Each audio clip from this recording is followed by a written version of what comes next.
કેરળમાં આજકાલ એક ખતરનાક બીમારી ફેલાઈ રહી છે। આ રોગનું નામ છે ગાલપચોળિયું। રાજ્યમાં 10 માર્ચ રવિવારના રોજ એક જ દિવસમાં 190 કેસ નોંધાયા હતા। કેરળના આરોગ્ય વિભાગના ડેટા અનુસાર આ મહિને વાયરલ ઇન્ફેક્શન 2505 નોંધાયા છે અને આ વર્ષ 2 મહિનામાં જ 11,467 કેસ નોંધાયા છે। ઇન્ડિયન એક્સપ્રેસના અહેવાલ અનુસાર કેન્દ્રીય આરોગ્ય મંત્રાલયના અધિકારીઓએ આ પ્રકોપની પુષ્ટિ કરી અને કહ્યું કે રાજ્યના નેશનલ સેન્ટર ફોર ડિવીઝન કંટ્રોલને સતર્ક કરાયું છે।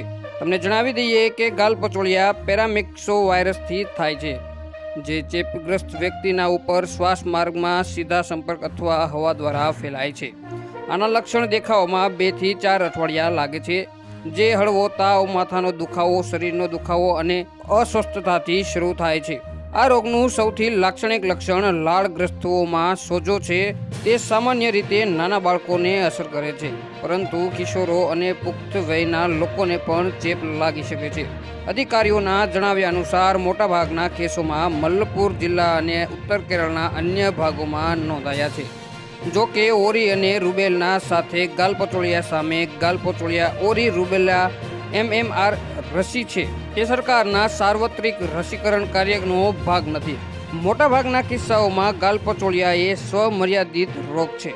હાલ માટે આટલું જ, મળીશું નવી અપડેટ સાથે। જો તમને મારા વિડીયો પસંદ આવતા હોય તો વિડીયોને લાઇક કરી દો, ચેનલને સબસ્ક્રાઇબ કરી બાજુમાં આપેલ બેલ આઇકનને પણ દબાવી દો, જેથી તમને આવા જ સમાચારની અપડેટ મળતી રહે।